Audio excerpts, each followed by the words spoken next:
जुर्म रोज़े अव्वल से ही इंसान से जुड़ा है और शायद रोज़े आखिर तक ये नस्ल आदम का पीछा भी नहीं छोड़ेगा।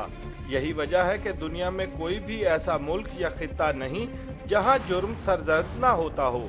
पाकिस्तान की बात करें तो पिछले चंद सालों में जराइम के ग्राफ में तेज़ी से इजाफे के साथ साथ दहशतगर्दी और इसकी कई अशकाल सामने आती हैं। दहशतगर्दी ने बिलाशुबा वतन अजीज़ को दुनिया के बदनाम तरीन ममालिक की फहरिस्त में खड़ा कर दिया है, तो दूसरी तरफ यही दहशतगर्दी खसूसन पाकिस्तानियों के लिए खुदकुश हमला आवरों से भी बड़ा खतरा साबित हो रही है। मगर वो कैसे? हमारी आज की ये तहकीकाती रिपोर्ट कुछ ऐसे ही शवाहिद और सबूतों पर मबनी है। क्या आपने कभी सोचा है कि दहशतगर्दी और हमारे यहाँ मामूल में होने वाले जराइम आपस में जुड़े भी हो सकते हैं? अगर ऐसा है तो ये सब कैसे मुमकिन होता है? दहशतगर्दों के लिए ऑर्गेनाइज क्राइम में क्या कुछ फेवरेट है और क्यों? दहशतगर्द तंजीमों से जुड़ी टारगेट किलिंग हो, अगवा बराए तावान, बैंक डकैती या फिर कार चोरी, इनके मकासद क्या क्या हो सकते हैं? सतेश आनंद के बाद क्या शहबाज तासीर भी वजीरिस्तान पहुंच गए?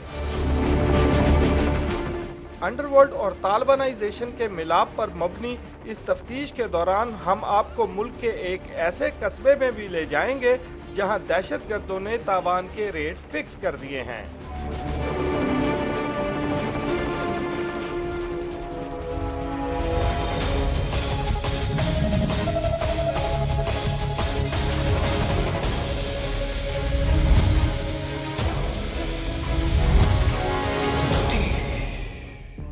तो दहशतगर्दी की कोई भी किस्म हो, वो खुद जुर्म की हदूद से बाहर नहीं है, मगर इंसदाद दहशतगर्दी की अदालतों का कयाम ये वाज़े करता है कि इसे खतरनाक तरीन जुर्म जरूर माना जा सकता है, और बदकिस्मती से अब पाकिस्तानियों को इसकी आदत होने लगी है।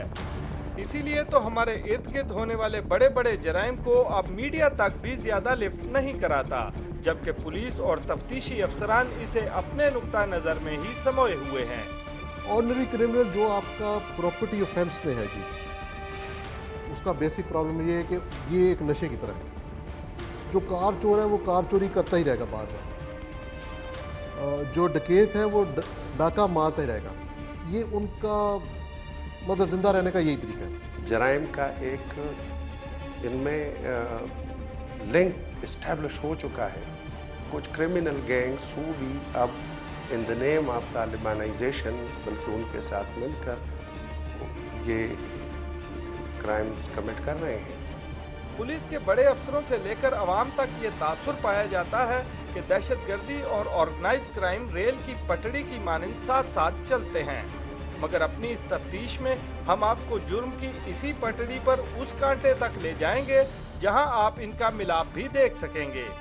हम पाकिस्तान में होने वाले ऑर्गेनाइज क्राइम यानी मुनज़्ज़म जराइम के उन मुकदमात की खोज लगाने जा रहे हैं जिनके सिरे तालिबान कमांडरों के हाथ में हैं।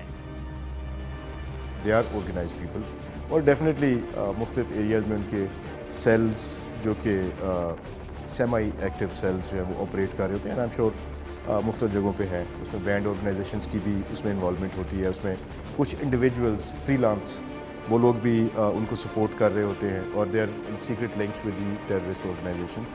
दो एरिया ऐसे हैं कि जिसमें इसका ताल्लुक बनता है। एक ये जो किडनैपिंग फॉर रेंसम अगवा बराए तावान और दूसरा बैंकों को लूटना। हर जगह पे करते हैं ये।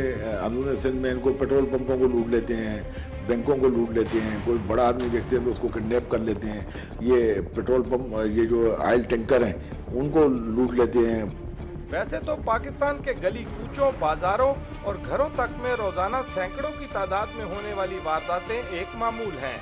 हर कोई जानता है कि वारदात के बाद मुतासरा शख्स के लिए पुलिस से तफ्तीश तो दूर, मुकदमा दर्ज कराना ही एक अजाब बन जाता है।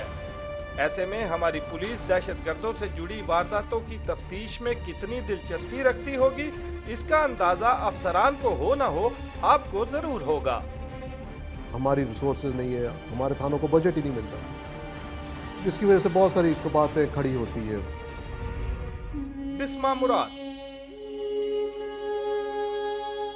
चंद रोज कबल नवाकोट लाहौर की रिहायशी 9 साला तालिबा जिसे तावान की रकम न मिलने पर कत्ल कर दिया गया। गरीब रिक्शा ड्राइवर मुराद की बच्ची का तावान के लिए अगवा इसकी गुर्बत का मजाक उड़ाने जैसा है, मगर फिर भी ये है एक हकीकत। 2 लाख रुपया मंगया सी, 50,000 रुपया चुका के दिता। बिस्मा हो या इस जैसे बहुत से वाकयात आमतौर पर पुलिस तफ्तीश में मुल्जमान का सुराग मिल जाता है और गिरफ्तारियां भी अमल में आ जाती हैं, मगर हमारे मुल्क में अगवा बराए तावान समेत कुछ ऐसे जराइम भी मामूल बनने लगे हैं जिनका शायद सुराग तो मिल जाता हो मगर मुल्जम अक्सर नहीं। मेरे हलके में एक इलाका सुराब गोट, अफगान बस्ती और ये सारा जो एरिया है, ये वो जगह हैं जहाँ पर मैं खुद जाने का तसव्वुर भी नहीं कर सकता। बहुत सारी जगह है जो एक्सेसिबल नहीं है। लोग मुजरिम को पता है कि उसने वारदात करके कहाँ अब जाना है, सो जब तक उसको ये फियर नहीं उसके जहन में बैठेगा कि पकड़ा तो वो हर जगह से ही जा सकता है, तब तक तो मसला रहेगा। बहुत से पकड़े जाते हैं, कुछ लोग छूट जाते हैं, कुछ को सज़ा हो, जिस तरह श्रीलंका टीम पर हुआ है वो लोग पकड़े गए, लेकिन चूँकि हमारा कोई प्रोसिक्यूशन वालों के पास इतना वो मवाद इकट्ठा नहीं करते कि उसको वो कन्विक्ट कर लें, दूसरी चीज़ें उसमें डर भी होता है। अगर आप फिगर्स का भी सहारा ले लें तो ये भी बोलते हैं कि सिर्फ पिछले चंद सालों में ऐसे जराइम में बहुत तेजी से इजाफा हुआ है जिसमें ज्यादा पैसा आसानी से हासिल किया जा सकता हो। जुर्म की दुनिया में इसके भी बहुत से तरीके हैं, इसीलिए तो किसी भी तफ्तीशी के लिए सबसे अहम सुराग मुल्जमान का तरीका वारदात होता है। गाड़ियों को उठा के ले जाता है या बंदों को अगवा करता है, तो उसमें वो ऐसी चीज़ छोड़ देते हैं जिससे कनेक्शन तालिबान से हो। तो जो आम आदमी होता है, आम जो पुलिस वाला होता है, उसको बात समझ नहीं आती। ये जो एक्सपर्ट्स होते हैं वही अंदाज़ा लगा लेते हैं कि नहीं ये तो चक्कर है भाई। एक नॉर्मल जो जराइम पेशा लोग हैं वो भी इसका फ़ायदा उठाकर वो भी जराइम में मसरूफ़ हो जाते हैं। उसकी बेसिक वजह तालिबान नहीं होती, लेकिन चूँकि इस तरह के हालात क्रिएट कर दिए जाते हैं, हालात बन जाते हैं कि जब लॉ एंड ऑर्डर आपका लाकानूनियत बढ़ जाती है तो उसमें ये जराइम पेशा लोग उसका फ़ायदा उठाते हैं। ये बात भी किसी से छुपी नहीं कि पाकिस्तान और खुसूसन ट्राइबल एरियाज में मुख्तलिफ अस्करी और जहादी तंजीमें पाकिस्तान में होने वाली दहशतगर्दी में मुलव्विस रही हैं। हमारी फौज की तरफ से दहशतगर्दों के खिलाफ किए गए पै दर पै कामयाब ऑपरेशंस ने मुल्क दुश्मन अनासर को पनागाहें छोड़ने और ज़ेरे ज़मीन चले जाने पर मजबूर कर दिया। यही वजह है कि आज दहशतगर्दी की वारदातों में वो शिद्दत नजर नहीं आती जिससे साबका सालों में हमारा पाला पड़ा रहा।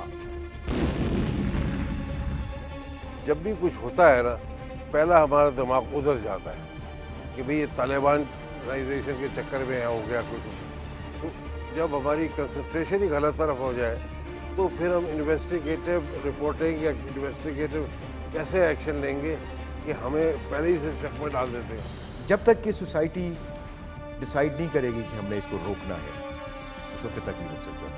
ना टेररिज्म रुक सकता है, ना क्राइम रुक सकता है। हमारी तफ्तीश के मुताबिक दहशतगर्दों की ये खामोशी दर हकीकत नई हिकमत अमली और ऑपरेशन पर मबनी थी, यानी मुनज़्ज़म जराइम पर मुश्तमिल ऐसे गिरोह तैयार किए गए जो मुख्तलिफ नौइयत के जराइम से जब और जितना पैसा चाहें इकट्ठा कर लें। पाकिस्तान के हसास और मिलिट्री इदारों की रिपोर्ट्स भी इस बात की तस्दीक करती हैं कि दहशतगर्दों ने अपने तरीका वारदात में खुदकुश हमलों और बम धमाकों के साथ साथ मुनज़्ज़म जराइम को भी मुकम्मल तौर पर अपना लिया है।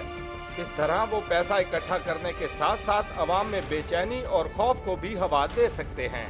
जिस किस्म की दहशतगर्दी पाकिस्तान में अभी हो रही है, वो पुलिस उनको सिर्फ नाकों पर नाकाम बना सकती है, लेकिन उनका मुकाबला नहीं कर सकती। आदादोशुमार वाजे करते हैं कि पाकिस्तान में अगवा बराए तावान दहशतगर्द तंजीमों का मोस्ट फेवरेट जुर्म बना हुआ है। मोर स्पेसिफिकली अगर हम बात करें तो kidnapping for ransom cases have been reported at least in the district where I am serving. बहुत सारी तंजीमें हैं, इनमें जैसे लश्कर है, जंदुल्ला है, इस टाइप की जितनी भी तंजीमें ये इंटरफेयर आपस में ये सब क्रिमिनल इकट्ठे हो जाते हैं वारदातों में। जो टेररिस्ट ऑर्गेनाइजेशंस हैं उनका बैंक डिकॉइटीज़ में اور kidnapping for ransom and to some extent target killings میں involvement ہے۔ ستیش آنند معروف پاکستانی فلم میکر اور بھارتی اداکارہ جوہی چاولہ کے انکل، انہیں کراچی سے تاوان کے لیے اغوا کیا گیا تھا۔ بعد میں کراچی پولیس کو حساس اداروں کی مدد سے پتہ چلا کہ ستیش آنند کو ایک کالعدم تنظیم کے کچھ اغوا کار وزیرستان لے گئے۔ بڑی سطح پر رابطوں اور بھاری تاوان کے عوض ان کی جان خلاصی ہوئی۔ ایسا نہیں ہے کہ ان کا کوئی بہت بڑا نیٹ ورک ہے کراچی میں، اور یہ نہیں، ایسا نہیں ہے۔ یہ کچھ لوگ آتے ہیں، ان کے اوپر چلے جاتے ہیں، جب واردات کرنی ہوتی ہے تو آ جاتے ہیں، واردات کرنے کے بعد یہ اوپر نکل جاتے ہیں۔ ستیش آنند کے اخباری بیان کے مطابق اغوا کاروں نے ان کا کافی خیال رکھا اور وہاں ملک کے مختلف حصوں سے اغوا کیے گئے کچھ اور لوگ بھی محبوس تھے، جس کا مطلب ہے کہ جہادی اور کالعدم تنظیمیں اغوا برائے تاوان کو اپنا مستقل کاروبار بنائے ہوئے ہیں۔ ماضی قریب میں ہی اغوا برائے تاوان کی بہت سی وارداتوں نے آج اسے لگ بھگ خود ہی ثابت بھی کر دیا ہے۔ میں آپ کو ایک اور مثال کرنل امام کی دیتا ہوں کہ اس کو اغوا حکیم اللہ مسعود وغیرہ نے نہیں کیا تھا، اغوا ان کو کسی اور لوگوں نے کیا تھا، لیکن ان کے پاس وہ آ گئے اور انہوں نے پھر اس کا تاوان مانگے، اور جب تاوان نہیں دیا گیا تو اس کے اوپر انہوں نے پھر اس کو مار دیا۔ لاہور ایک ایسا شہر جو مسلسل دہشت گردوں کی ہٹ لسٹ پر رہا ہے۔ دہشت گردوں نے اس شہر میں پولیس، حساس اداروں، حتیٰ کہ فوج تک کو اپنے حملوں کا نشانہ بنایا، تو اغوا برائے تاوان میں بھی یہ ملک دشمن عناصر کی لسٹ سے باہر نہیں رہا۔ آج کی بھی بات کر لیں تو اس شہر سے تاوان کے لیے اغوا ہونے والے ایک امریکی سمیت کم از کم 3 افراد لاپتہ ہیں۔ اس کو ایک جگہ سے دوسری جگہ پارک کرنے والا اور ہے، جو ٹرانسپورٹر ہے وہ تیسرا آدمی ہے، اور ہو سکتا ہے وہ تینوں پنجابی ہوں، اینڈ میں جو ریسیور ہے وہ پٹھان۔ سو وہ چین جو ہے پوری فیسیلیٹیٹرز کی، اس میں بہت سارے لوگ انوالو ہوتے ہیں اور وہ لوکل ہی ہوتے ہیں۔ بٹ دین لوکل سپورٹرز کو یہ نہیں پتہ ہوتا کہ آگے ان کے لنکس کس کے ساتھ ہے۔ They are always on the allies means کہ ان کے فیک نام ہوتے ہیں اور وہ اپنے ایکچوئل نام سے ایک بندے کے 10 نام ہوں گے، اس کے الائس ہوں گے کہ فلانا عرف فلانا ایٹسیٹرا ایٹسیٹرا، اور ان کو ایکچولی اس بندے کی آئیڈینٹی کا پتہ ہی نہیں ہوتا۔ لاہور سے تاوان کے لیے اغوا کیے گئے امریکی مانیٹر وائنسٹائن کا معاملہ ہو یا سابق chairman joint chief of staff general Tariq Majeed کے داماد عامر آفتاب کا کیس، مقتول گورنر پنجاب کے بیٹے شہباز تاثیر کے اغوا کو بھی اٹھا کر دیکھ لیں تو تفتیش سے یہ واضح ہے کہ ملزمان مغوی کو ہر بار میاں ولی بکر کے راستے ہی وزیرستان تک لے گئے۔ ان تینوں کا طریقہ واردات مماثلت بھی رکھتا ہے اور راہ فرار بھی، یعنی کم از کم یہ بات تو طے ہو جاتی ہے کہ ان تینوں افراد کے اغوا میں ایک گروہ کے لوگ ہی شامل ہیں۔ اس سے متاثر ہوا صوبہ وہ خیبر پختونخوا ہے، لیکن یہ پنجاب میں بھی ہو رہے ہیں۔ جس طرح یہ سلمان تاثیر صاحب کا بیٹا ہوا ہے، وہ بھی الٹیمیٹلی ادھر چلا گیا۔ آپ پھر وہ سوئس جوڑا ہے، ہوا لورالائی میں ہے، لیکن اس کو بعد میں نارتھ وزیرستان میں پہنچا دی گئی، اور جو لوگ اس کے مطالبات کر رہے ہیں وہ نارتھ وزیرستان سے آ رہے ہیں۔ ایک خاص طبقہ ہے، وہ یہ جو تھے ہمارے گورنر صاحب جن کو مارے گئے، اس کا جو قاتل تھا ان کے فیور میں ہے، تو ہو سکتا ہے کہ ان کے گروپ نے ان کو وہ کر لیا ہو، مگر میں یہ نہیں سمجھتا۔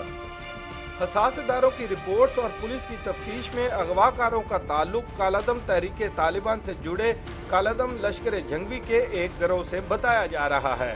ان افراد کی رہائی کے لیے تاوان کی رقم کا مطالبہ اربوں میں ہے، اور ساتھ ہی ساتھ ملک کے مختلف مقامات پر گرفتار 153 دہشت گردوں کی رہائی کا مطالبہ بھی اسی تاوان کا ایک حصہ ہے۔ یہ تنظیمیں تاوان کے لیے اغوا کیے جانے والے افراد کو اسیر غنیمت گردانتے ہیں۔